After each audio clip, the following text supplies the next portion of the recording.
So guys, I did a bit of things. Yeah, I decided to start building stuff, and I thought I was recording a time-lapse, but nope. So, what I've started doing here is I've automated the melting of the ender pearls from our ender pearl system. We're now down to 6,000 ender pearls and a lot of ender pearl blocks. I think we've got at least like 800 of these things. That's just because you can't auto-craft. 9 ender pearls does not equal a block of ender pearl. You have to melt them down. So what I'm doing here is, yeah, you can actually use these melted down ender pearl blocks for beacons, which is kind of cool. As you can see here, it says usable for beacon bases, which is pretty fancy. Now, I originally set up that smeltery up there to start mass producing not stained glass, but just regular glass, or the clear glass from Tinker's Construct, which is what we've been using. So, after we get this beacon built, I think we're going to start doing that. And then we're going to go to the top of the nether and break some more bedrock, because I have a plan that I think will be really cool for nethery bedrock, or rather not nethery things, bedrocky things. Yeah, I did that right. Okay, boom boom. Let's see, 1, 2, 3. So it needs to be one more this way. Look, I planned it perfectly. But yeah, it fell through the floor again, because this is why we need the glass bits, because there's no floor. Yep. And elevators. Yeah, I've been a bit busy, but nothing too. I didn't do too much progress really. So I wanted to include you guys in a bit of this. I think after we break the bedrock, or I might do the bedrock breaking off camera and then show you what we're going to use it for, because I have a pretty cool plan for it. That's going to be pretty cool. So here is layer 1, and then we have the other layer. Builders one time. Haha. Build a beacon in like 5 seconds. 1, 2, 3. Is the bottom layer 9 or 7? 1, 2. I think this is it, right? Yeah, I think it's 7. Oh, right, we need a bit. Let's just grab some gold. Iron. I have an iron farm, so we'll just grab some iron here. So I think what we're going to do is we're going to pick some stuff here. So we're going to pick, first of all, strength. There we go. Then I'm going to pick regen. Are we regenerating? Oh, we don't want strength because we can have that with our crystals. Speed. I'm going to change that now. Check. So we should be getting 1, 2. Oh, so we need another layer on the bottom. Okay. That's not a problem. Or it shouldn't be. Let me just use our builder's wand here and start mass placing some blocks of ender. Because you know, those ender blocks, they look pretty cool. If I do say so myself, they do look very nice in terms of blockness. Now I'm gonna have to do something because I don't want just a random square of ender pearl block. So what we're gonna do here is I'm just gonna go ahead and use my bedrock pickaxe with that doesn't lose durability and is amazingness. I haven't even added efficiency to this yet, but it's already really fast. I don't know if I want an instant break pickaxe just yet. I might make another one that's instant break. I'm not entirely sure yet. Oh, this could be actually pretty cool for farming enchants, because they don't have a durability, and I think I could use it in the enchant mover from Mine Factory Reloaded. So I could enchant this and then move all the enchants to books. And I could enchant it again and then move all those enchants to books. I would never have to worry about the durability of the tool. That would be pretty neat in terms of toolness. Okay, so here's the last block on this side. To get our builder's wand out again. and start mass placing these things. Okay, and then we can just, you know, manually place. Oh my gosh, this is so, yeah. Okay, so we missed a corner. Not a problem. Break that. Now, you may notice that the energy of the power suit's going down a bit, and that's just because I've been hovering too much. Because if you hover, it doesn't gain energy from moving, because you're not moving, you're just sort of using jetpack fuel. So, we're going to have to make a charging thing, eventually. But, now we have speed. So I'm going to put an iron in here. And, yeah, we have all the pieces, right? 1, 2, 3, 4. What's going on? 1, 2, 3, 4. Yeah, we have 4. Why are you not registering the second power? No, we're missing a corner. Okay, that's not a... well, actually it is a problem because we don't... you know, we're missing the corner. Okay, let's fix that real quick. Here we go. Ta-da! So we're going to go speed.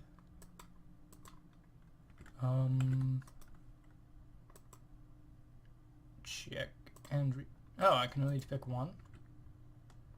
Huh. Well, we can have speed and regen, right? Am I right? Looks like we're out of bits. Regen. Well, I typed in regen instead of iron. Let's just grab like 1 or 2 of these. I kind of wish there was like a beacon plus or something that you could use that had more potion effects or something. Speed, regen. Because we have strength 3 already, and resistance, and all of these essentially we can get at level 3. We'll do regen though. There we go. So now that should reset within the island's perimeter and such. And here's all the glass. Exactly a stack, look at that. Much plan this. Okay, so I think what I'm going to do is I'm going to take the glass here and make a base below this and put some marble in the this row right here. So that way we don't have to see the ender block, because that's too much texture in a row, I think, because they're all going this way. So, oh, that does look cool in the height map though. If you look at the, let's pull it up here.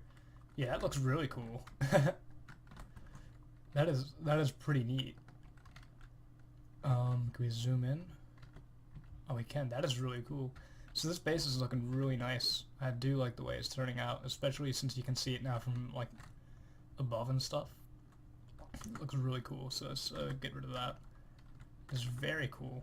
And of course we can put glass here, and the beacon thing will still go. Very cool. So let's just head down to the lower bit. And I think this episode, the tutorial time, is going to be on these things. I'm not all too worried if Chartibris gets their hands on this amazing hyper-spawning technology.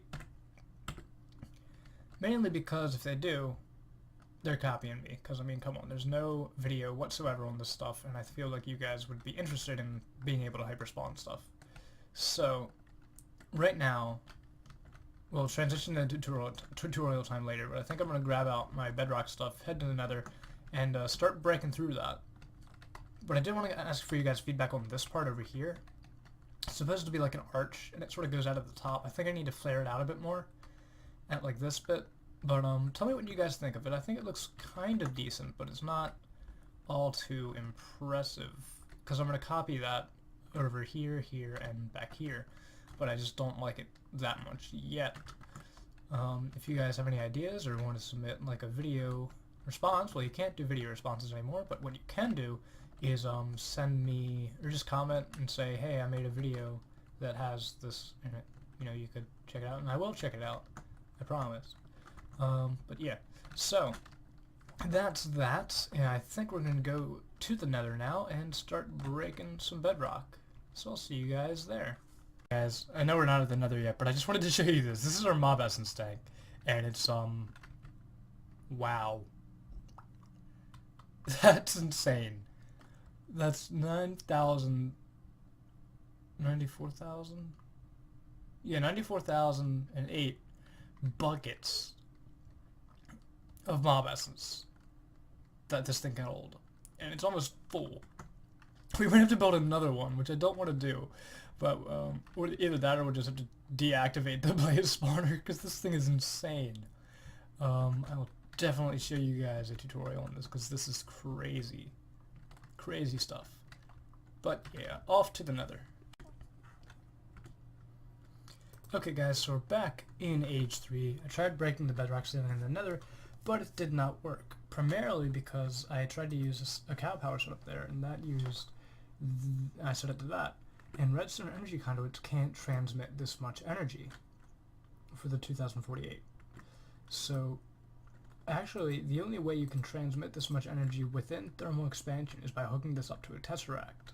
And even then, the energy cells that are connected to that tesseract will begin to lose energy. So we can't have this running forever, but we can have it running for a good amount of time. Now, it's not that we're not producing enough energy, because we are. It's that fact that the conduits themselves can only transmit 10,000 RF per tick. So we are going to have to upgrade to an Ender IO system. Now, they don't do... Ender IO doesn't have a power system per se, but they do have some conduits and a power cell that we can use to store the power and transmit. So that's what we're going to do with the power system. So we'll be getting that set up in the next clip after we break some bedrock here. Now, I remember the last episode I said it gives you 2 bedrock dust per bedrock, and that's not true. It gives you 4. You just have to right-click it twice. Every time you right-click the block after it's broken a bedrock, it will give you 2 dust per click. So it'll give you 4 for this piece of bedrock right here. So I'll see you guys later after we have a good amount of bedrock dust, as it's pretty boring to watch. Okay guys, so we're back in Age 3. I tried breaking the bedrock ceiling in the nether, but it did not work. Primarily because I tried to use a cow power setup there, and that used... I set it to that. And redstone energy conduits can't transmit this much energy for the 2048. So actually, the only way you can transmit this much energy within thermal expansion is by hooking this up to a tesseract. And even then, the energy cells that are connected to that tesseract will begin to lose energy. So we can't have this running forever, but we can have it running for a good amount of time. Now, it's not that we're not producing enough energy, because we are. It's that fact that the conduits themselves can only transmit 10,000 RF per tick. So we are going to have to upgrade to an Ender IO system. Now, they don't do... Ender IO doesn't have a power system per se, but they do have some conduits and a power cell that we can use to store the power and transmit. So that's what we're going to do with the power system. So we'll be getting that set up in the next clip after we break some bedrock here. Now, I remember the last episode I said it gives you 2 bedrock dust per bedrock, and that's not true. It gives you 4. You just have to right-click it twice. Every time you right-click the block after it's broken a bedrock, it will give you 2 dust per click. So it'll give you 4 for this piece of bedrock right here. So I'll see you guys later after we have a good amount of bedrock dust, as it's pretty boring to watch. So guys, the reason we're cutting all this bedrock up is to make bedrock. So for every 2 pieces of bedrock you break, you get 1 back. So it's a return. And this is regular bedrock. So in order to break this, I'd need to get out the bedrock breaker and break it again. So you can't have a infinite bedrock farm just by placing bedrock, which is what I think that he wanted to do when he made the mod, was make it so you can't just place bedrock in front of it. So eventually, if I tried to put a bedrock block in front of this, it would give me half of what I put into the bedrock, which is smart. That's a good idea. But it does mean that it's a lot more work for me to get the amount of bedrock that I need. I think I'm going to try to get at least half a stack of bedrock, which means I'll need to break a full stack with my breaker over here.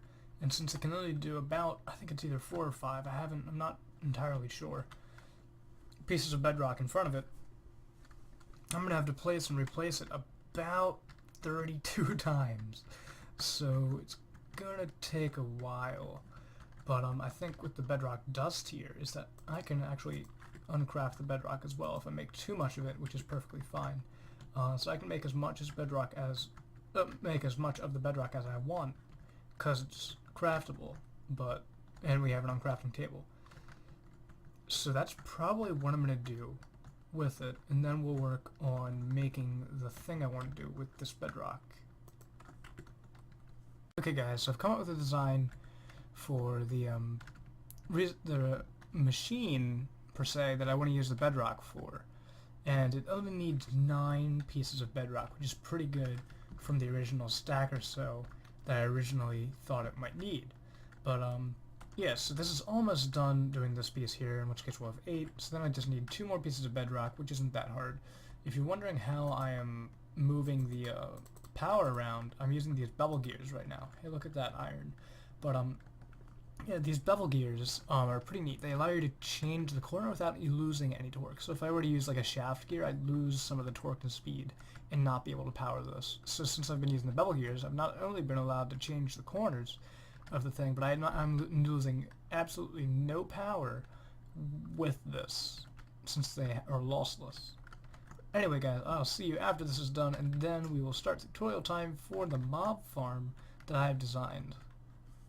Okay guys, it's finally time for me to explain how this works. Now, I'm going to show you guys 2 different grinding bits of things. So this is a rotary craft mob grinder, and I'm going to show you how to hook this up with regular mob grinders as well. Now, a problem I've been having with this is that although it does kill the mobs relatively faster, so you can actually have the spawn rate of 0 on this. Now, normally the magic number is like 12 for the regular grinders, and you can have it up to 0 for this. So, just an example, I'm going to enable this at 0. So this will spawn the mobs per tick, which is an insane amount of mobs here. You can see how many there are. Let's disable it real quick. Now, all of these mobs are sort of aggroed at me, so I'm just going to stand on top of this mob grinder so they all come to me. Now, you only need to do this if you aggro pigmen, and I'm only using pigmen because that's the spawner I found that worked well. And so as you saw there, they died within matters of seconds, which is pretty impressive. So let's clear all those items out of our inventory and set up a new one. So for this, we're going to want to get a block of retaining. It's not actually called that. I'm just going to use this glass here. We're going to get 2 CVT units. We're going to need a magnetostatic engine, or whatever you want to use for power. Now, if you use RF power, you want to use a magnetostatic, and then there's another generator for MJ. So, an important thing to note about this generator here is that it does, when on this amount of power, it uses more than 10,000 per tick. So as you can see with these creative cells here, the maximum output of a resonant cell, which is the highest tier, is 10,000. You can't go higher than that. So what we're going to have to do is we're going to grab one of these creative cells. We're going to get an ender conduit, ender energy conduit, which is right here. As you can see, the max output is 20,000. So we're also going to get a, let's go to survival inventory here and search at ender IO, because this is what we're going to need to get that much power. Now, it's not we're going to need a capacitor bank. So let's search that in here. Capacitor bank right here. Contains 5 million RF, which is it's a good amount, but it's not as much as the resonant cells. As you can see there, we're going to use a redstone energy conduit here, and the ender conduit here, which looks kind of small, but redstone energy conduit. There we go, right here. Now these cells are now linked up together, so this will be providing this with energy, and it will output 20,000.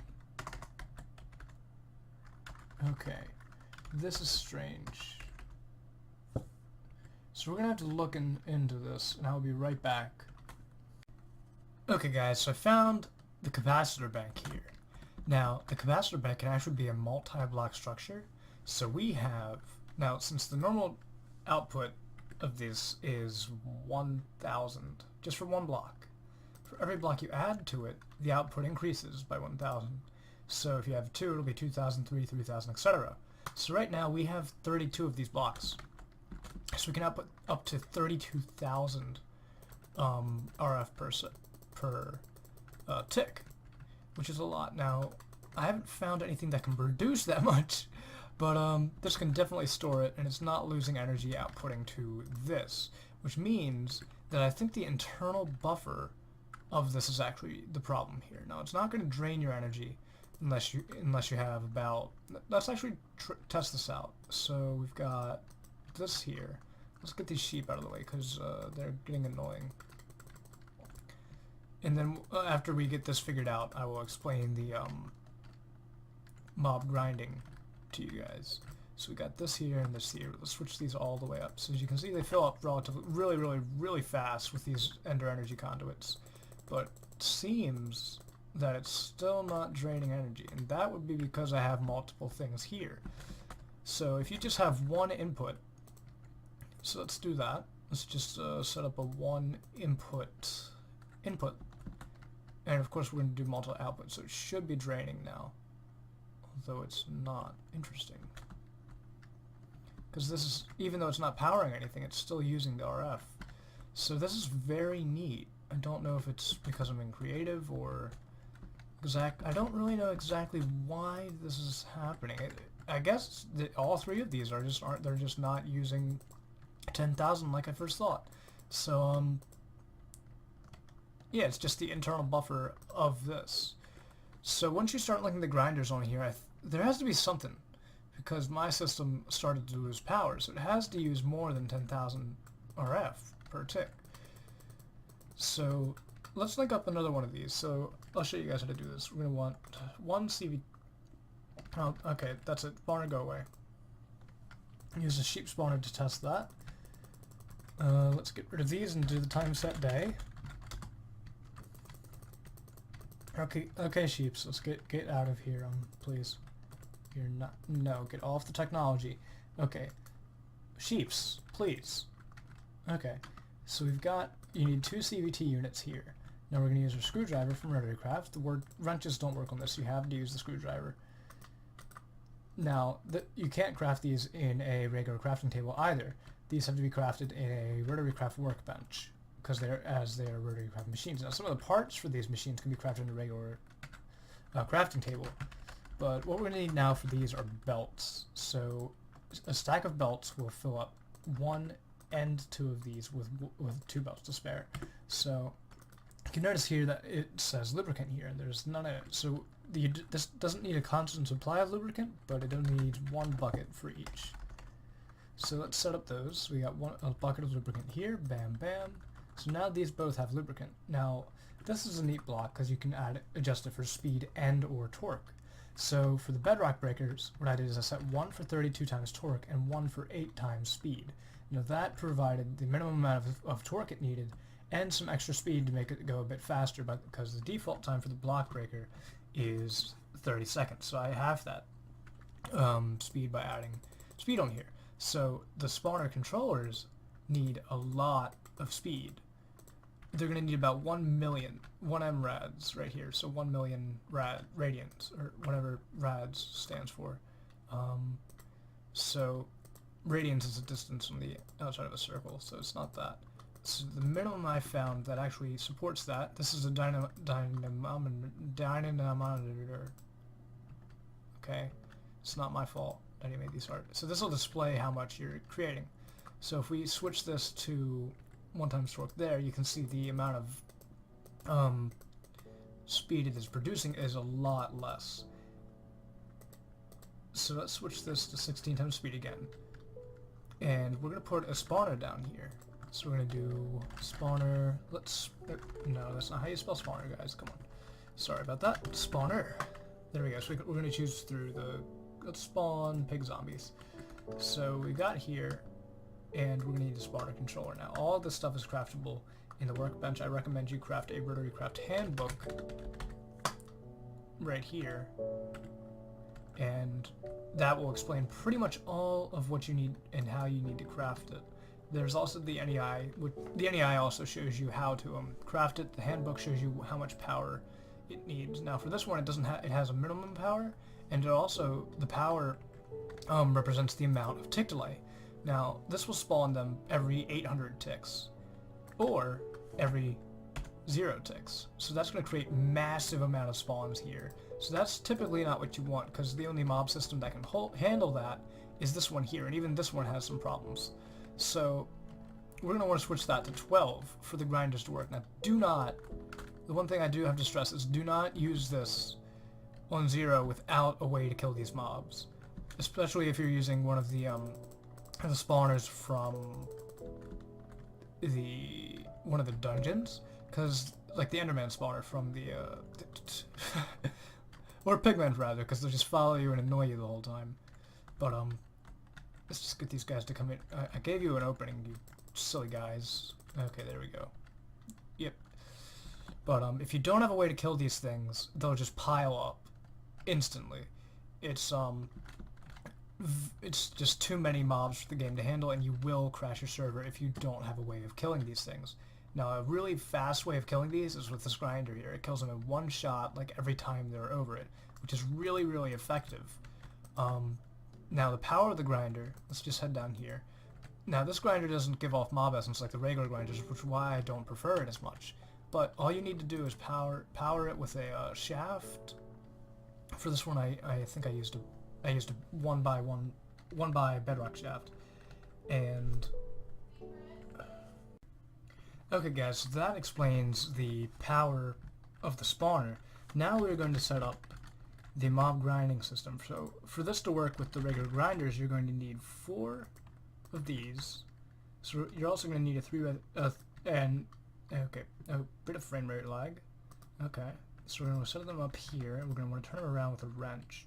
So as you can see here, there's a 3x3 area in the middle, which we'll denote with red stained clay. There we go, we have the red stained clay.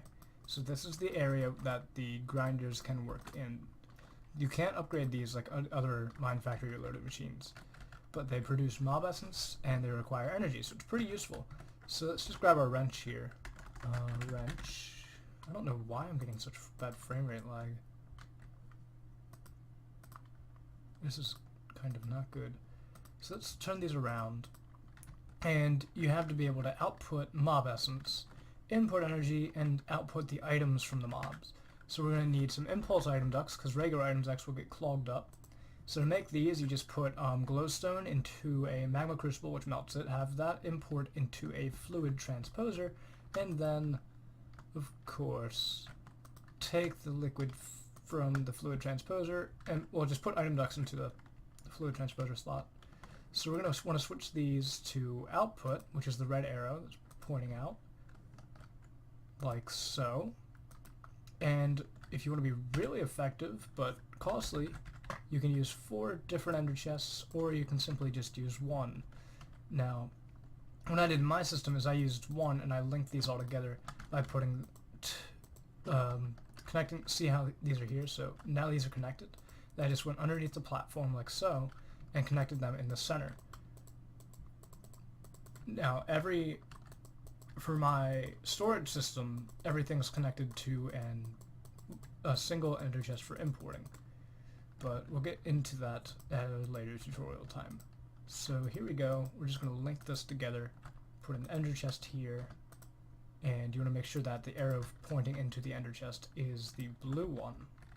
Now we can just do that instead, so that'll work for that. Now after you have that linked up, you're going to want to grab some pneumatic servos, PNU, pneumatic servos, these kind, and you're just going to want to simply right click on the pipe. So this will allow you to configure the pipe like so. So you want to turn off redstone, you're going to make sure it's on output, select this one here. If you did not select ignored for redstone, you need to put a lever next to it, or else it won't export the items from the system.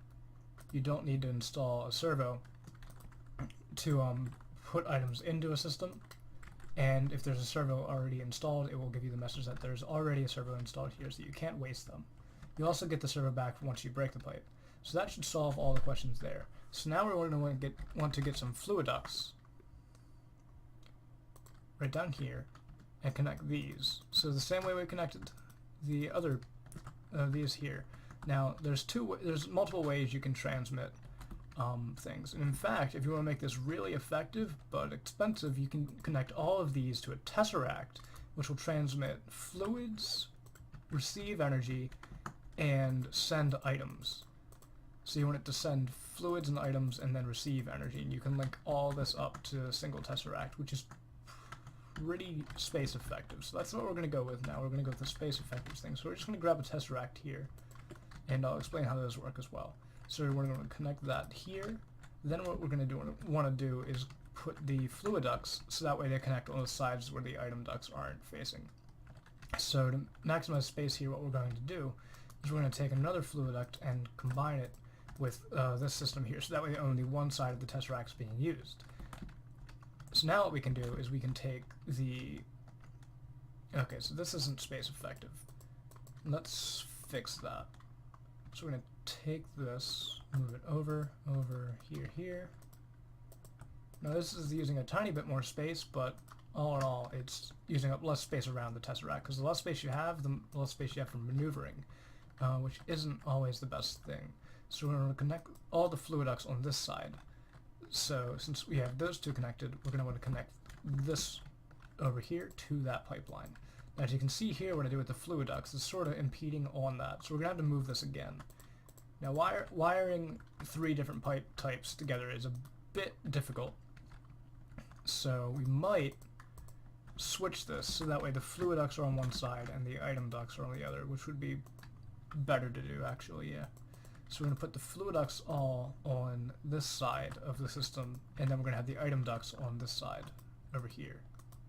Let's do the servos there. Ignored. I shouldn't have shift-clicked those servos because we need them for the fluid ducts as well. Time set day. Not servo. There we go. So this... Okay, so we already installed those. Switch that to ignored. Okay, so now we wrench both of these. Now they can output. So now what we can do is something even more effective. So I was just testing you guys to see if you could come up with better ways, and I knew you could. But so what we're going to do is we're going to switch this one off so it doesn't put items into the grinder, and we're going to take this and put them into a tesseract, which we broke.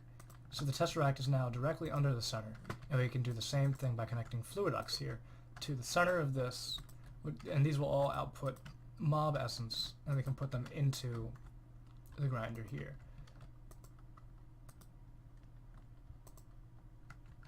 So let's make that a bit more effective in terms of space, and take out this corner bit here and just connect it right in there.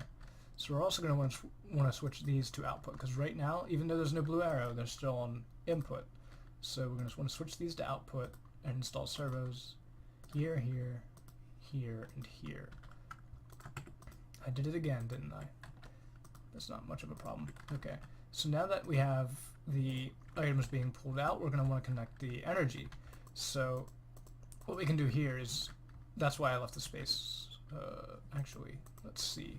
So we can connect it to the back or the bottom of the grinder. So let's get some redstone energy conduits. You can use other energy conduits, but those don't transmit as much energy as the redstone energy conduits, and they also have energy loss. So the leadstone energy conduits, the cheapest ones, have a pretty large amount of energy loss. So with the redstone energy conduit, we're just going to weave it underneath, like so. And then this side can go like that, same with the other side. So as you can see here, it's getting pretty crammed. And without that tesseract, we would have an ender chest, a fluid, tank rather, and a, an ender chest, ender tank, and then we'd have the power going out of the system from wherever we're going to power it with. Now all we have to do is make this set for mob farm, set it for frequency 1. As you can see here, you can configure it. So what we're going to do is we're going to send it to item mode send, fluid send, and energy receive. So now it's powering these grinders here. As you can see there, it has power. So each one of these has power, and to test this, we're just going to put let's make this so mobs can't get out of here first. So all you have to do for that is just make it too high. Now, all these grinders will kill mobs in one hit, so you don't have to worry about Endermen teleporting or anything like that. Now, you're probably wondering how I had the blazes funneling down into here. I mean, they fly, don't they? And they do. But what I used was called a kinetic... Not a kinetic, but the other attractor. So the kinetic attractor, I believe, attracts item entities, and then the corporeal attractor, rather, attracts... Oh, there goes the Tesseract. So there we go. We'll configure that again, and we'll put this underneath this power here. So as you can see here, this is blue. Now this is a Thaumcraft item. You can only get this through Thaumcrafting, and I haven't gotten into Thaumcrafting that much to do a tutorial on how to get this item, but I know how the item works. So you can right click it to pull mobs away and turn it to blue to pull mobs in. It also needs a redstone signal. So let's just get rid of this pig guy here. So as you can see here, they're actually funneling in from the outside because of it's pulling in all the mobs around here. And these grinders are actually working, so it's pulling everything out and putting it into this Tesseract. Now this Tesseract isn't linked up to anything yet, so let's link it up to this tank here. Now that tank already has fluids in it, so we'll just make a open blocks tank. Easier to do. So we're going to want to set this to frequency 1, and we're going to set it to receive. So it should output into this tank once we connect a fluid duct to it. And of course set redstone to ignored. We're going to switch it to owner only and then mob farm. So there we go. Let's go make sure that Tesseract's on the right setting. Now since we broke it, it's probably not. See, it's not set. So we're going to configure it to send, and receive. So now that we have that set up there, and these, don't worry about these particles here, that just means the spawner is deactive, it's not going to explode or anything like that. We're going to want to get a pneumatic servo.